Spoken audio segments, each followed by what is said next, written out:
Hello students. तो आज आम +3 six semester political science honours DSC 3 DSC 3 आज आम सिलेक्टेड 2 मार्किया क्वेश्चन आंसर डिस्कस करबा जैसे एग्जाम रे बहुत हेल्प करिवो। मु ऑलरेडी कोर पेपर 13 14 एवं डीएससी 3 रो प्लेलिस्ट गुडी को मो डिस्क्रिप्शन लिंक दे दीची, तो सेठी क्लिक करके अन्य क्लास गुडी को अटेंड करि पारो। किंतु ए 2 मार्किया क्लास टी आज निश्चय रूपे पेशेंसली शेष पर्यंत देख। प्रथम क्वेश्चन कौन आसुची, प्रत्येक राष्ट्रर वैदेशिक नीतिर आभिमुख्य कौन बा उद्देश्य कौन रही। आंसर को जीवा, प्रत्येक राष्ट्र निजर जातीय स्वार्थ हासिल निमंते वैदेशिक नीति प्रणयन करथाय बा लिखिथाय। प्रत्येक राष्ट्रर वैदेशिक नीति मूल लक्ष्य होची कौन, शांति प्रतिष्ठा करबा, निरस्त्रीकरण करबा और प्रगति करबा, एक स्थिर स्वच्छ और साम्य विश्व व्यवस्था प्रतिष्ठा करबा। एटा होची प्रत्येक राष्ट्रर वैदेशिक नीतिर मूल लक्ष्य थाए।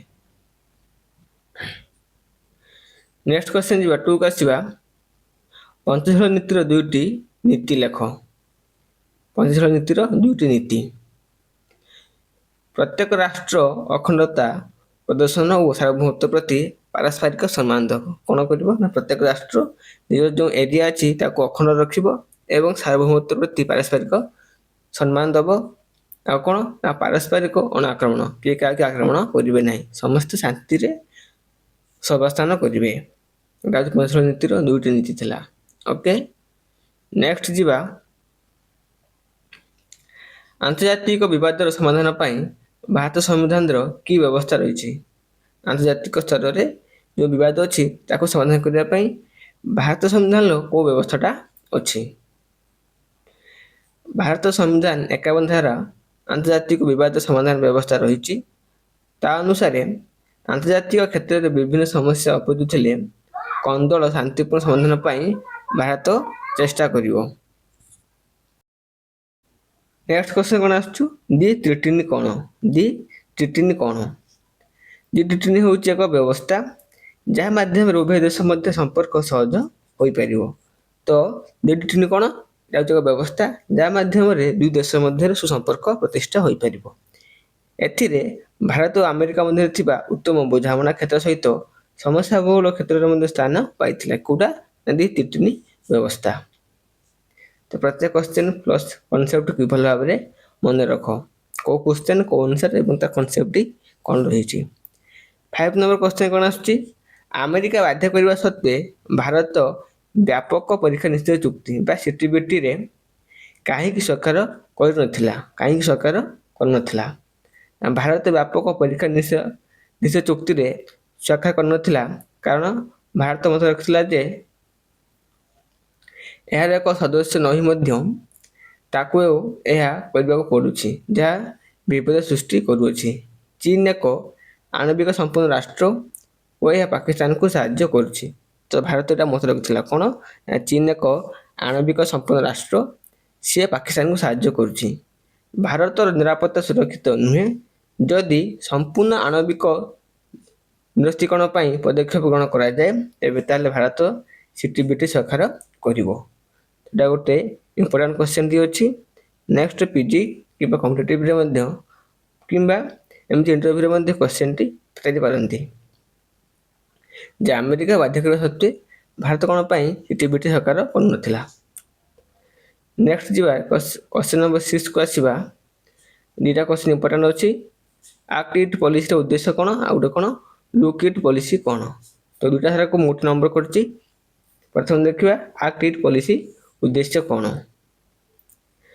यार उद्देश्य होची आर्थिक सहयोग करबा, संपर्क, व्यापार, सांस्कृतिक संबंध गुरुत्व देवा सहित हिंद प्रशांत क्षेत्र में थिबा देश सहित सक्रिय एवं व्यावहारिक संबंध और रणनीतिर एक संबंध विकसित करबा। एटा होची एक्ट इट पॉलिसी। या उद्देश्य करछु व्यापार करिवो, आर्थिक सहयोग करिवो, सांस्कृतिक संबंध गुरुत्व देव, ता सहित कोन ना हिंद प्रशांत क्षेत्र में थिबा देश गुडी सहित सक्रिय एवं व्यावहारिक संबंध सहित रणनीति संबंध विकसित करिवो। एहीपरि उत्तर पूर्व क्षेत्र में आर्थिक विकास द्वारा करिथाय। तो ये कौन करता है, उत्तर पूर्व क्षेत्र में आर्थिक विकास द्वारा आनी थाए। ନେକ୍ସଟ ଯିବା ଲୁକ୍ ଇଟ୍ ପଲିସି କ'ଣ? ଲୁକ୍ ଇଟ୍ ପଲିସି ଭାରତର ତତ୍କାଳୀନ ପ୍ରଧାନମନ୍ତ୍ରୀ ଭିପି ନରସିଂହ ରାଓଙ୍କ ଦ୍ୱାରା 1991 ମସିହାରେ ଘୋଷଣା କରାଯାଇଥିଲା। ଏମିତି ସର୍ଟ କ୍ୱେଶ୍ଚିନ୍ ହେଇପାରିବ, MCQ କ୍ୱେଶ୍ଚିନ୍ ହେଇପାରିବ। ଏହାର ଉଦ୍ଦେଶ୍ୟ ହେଉଛି କ'ଣ? ଦକ୍ଷିଣ ପୂର୍ବ ଏସିଆ ଦେଶ ସହିତ ରାଜନୈତିକ, ଅର୍ଥନୈତିକ ଏବଂ ନିରାପତ୍ତା ସହଯୋଗ ଥିଲା। ହେଉଛି ଲୁକ୍ ଇଟ୍ ପଲିସି। କିଏ ଆଣିଥିଲେ? ଭିପି ନରସିଂହ ରାଓ। ମସିହାରେ 1991 ମସିହାରେ। ଏ ଉଦ୍ଦେଶ୍ୟ ହେଉଛି କ'ଣ? ଦକ୍ଷିଣ ପୂର୍ବ ଏସିଆ ସହିତ ରାଜନୈତିକ, ଅର୍ଥନୈତିକ ଏବଂ ନିରାପତ୍ତା ସହଯୋଗ କରିବ। ଓକେ, ନେକ୍ସଟ କ୍ୱେଶ୍ଚନ୍ ଯିବା 7କୁ ଆସିବା। ୱାନ୍ ବେଲ୍ଟ ୱାନ୍ ରୋଡ୍ ଉଦ୍ୟମ କ'ଣ? ୱାନ୍ ବେଲ୍ଟ ୱାନ୍ ରୋଡ୍ ଉଦ୍ୟମ କ'ଣ? ୱାନ୍ ବେଲ୍ଟ ୱାନ୍ ରୋଡ୍ରେ ଚୀନ ପାକିସ୍ତାନରେ ବୁନିୟାଦୀ ଢାଞ୍ଚା ପରିଯୋଜନାରେ ନିର୍ମାଣ କରୁଅଛି। କ'ଣ କରୁଛି ସିଏ? ଚୀନ ପାକିସ୍ତାନର ବୁନିୟାଦୀ ଢାଞ୍ଚା ପରିଯୋଜନା କରୁଛି। ପାକିସ୍ତାନ କେମିତି ଉନ୍ନତି କରିବ ଏବଂ ସେ କେମିତି ସପୋର୍ଟ କରିକି ଭାରତକୁ ଡାଉନ୍ କରିବ, ସେଥିପାଇଁ ସେ ଚେଷ୍ଟା କରୁଅଛି। ଯାହାକୁ ଚାଇନା ପାକିସ୍ତାନ ଇକୋନୋମିକ୍ କରିଡର ବା CPEC କୁହାଯାଏ। ଏହି CPEC ପାକିସ୍ତାନ ଅଧିକୃତ କାଶ୍ମୀରରୁ ଅତିକ୍ରମ କରୁଅଛି। ସୁରକ୍ଷା କ୍ଷେତ୍ରରୁ ଭାରତ ଏହାକୁ ଠିକ୍ ବୋଲି ଭାବୁନାହିଁ। ତେଣୁ ଏହା ଭାରତ ଓ ଚୀନ ମଧ୍ୟରେ ଅନେକ ବିବାଦ ସୃଷ୍ଟି କରୁଅଛି। এটা ମଧ୍ୟ ଗୋଟେ ଇମ୍ପୋର୍ଟାଣ୍ଟ କ୍ୱେଶ୍ଚନ୍। ନେକ୍ସଟ PG କିମ୍ବା ଭଲ ନେକ୍ସଟ ଇଣ୍ଟରଭ୍ୟୁରେ ୱାନ୍ ବେଲ୍ଟ ୱାନ୍ ରୋଡ୍ ଉଦ୍ୟମଟି କ'ଣ? ଭାରତ ପ୍ରତି ଏହାର କେଉଁ ପ୍ରକାର ଇଫେକ୍ଟ ପକାଉଛି ଏବଂ ଭାରତ ଏଥିପ୍ରତି କେଉଁ ପ୍ରକାର ସେନ୍ସିଟିଭ ପଦକ୍ଷେପ ନେଇଛି, ସେଥିପାଇଁ ଧ୍ୟାନ ଦେବ। ଓକେ, ନେକ୍ସଟ ଯିବା କ୍ୱେଶ୍ଚନ୍ ନମ୍ବର 8କୁ ଆସିବା। ଭାରତର ବୈଦେଶିକ ନୀତି କିପରି ଏହାକୁ ଏକ ଶକ୍ତିଶାଳୀ ରାଷ୍ଟ୍ରରେ ପରିଣତ କରିବା ସହାୟତା କରୁଅଛି? ଭାରତର ବୈଦେଶିକ ନୀତି ଯେଉଁ ଅଛି, ଫରେନ୍ ପଲିସି, ଭାରତକୁ କିପରି ଏକ ଶକ୍ତିଶାଳୀ ରାଷ୍ଟ୍ରରେ ପରିଣତ କରିବାରେ ସହାୟକ ହେଉଛି? ଭାରତ ଗୋଷ୍ଠୀ ନିରପେକ୍ଷ ନୀତି, ଶାନ୍ତିପୂର୍ଣ୍ଣ ସହାବସ୍ଥାନ, ପଡ଼ୋଶୀ ରାଷ୍ଟ୍ର ସହିତ ସୁସମ୍ପର୍କ ପ୍ରତିଷ୍ଠା କରିବା, ଏକ ଶକ୍ତିଶାଳୀ ରାଷ୍ଟ୍ରରେ ଗଢ଼ି ତୋଳିବାରେ ସହାୟକ ହେଉଅଛି। କେଉଁଟା?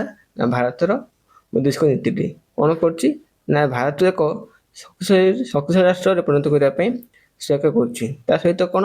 1991 ମସିହା ଠାରୁ ଦ୍ରୁତ ପରିବର୍ତ୍ତନଶୀଳ ବିଶ୍ୱ ବ୍ୟବସ୍ଥା ସହିତ ଭାରତ ସଫଳ ଭାବରେ ସହଯୋଗ କରିପାରିଛି।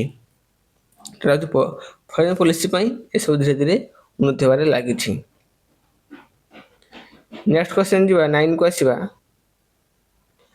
ପଡ଼ୋଶୀ ରାଷ୍ଟ୍ର ପ୍ରଥମ ନୀତି କ'ଣ? ପଡ଼ୋଶୀ ରାଷ୍ଟ୍ର ପ୍ରଥମ ନୀତି କ'ଣ? ଭାରତ ପ୍ରଧାନମନ୍ତ୍ରୀ ଶ୍ରୀ ନରେନ୍ଦ୍ର ମୋଦି ପ୍ରଥମ କରି ଦକ୍ଷିଣ ଏସିଆରେ ଭାରତର ପଡ଼ୋଶୀ ରାଷ୍ଟ୍ରମାନଙ୍କ ସହିତ ସୁସମ୍ପର୍କ ପ୍ରତିଷ୍ଠା କରିବା ପାଇଁ ପ୍ରୟାସ କରିଥିଲେ। ଏହାକୁ ପଡ଼ୋଶୀ ରାଷ୍ଟ୍ର ପ୍ରଥମ ନୀତି ବୋଲି କୁହାଯାଏ।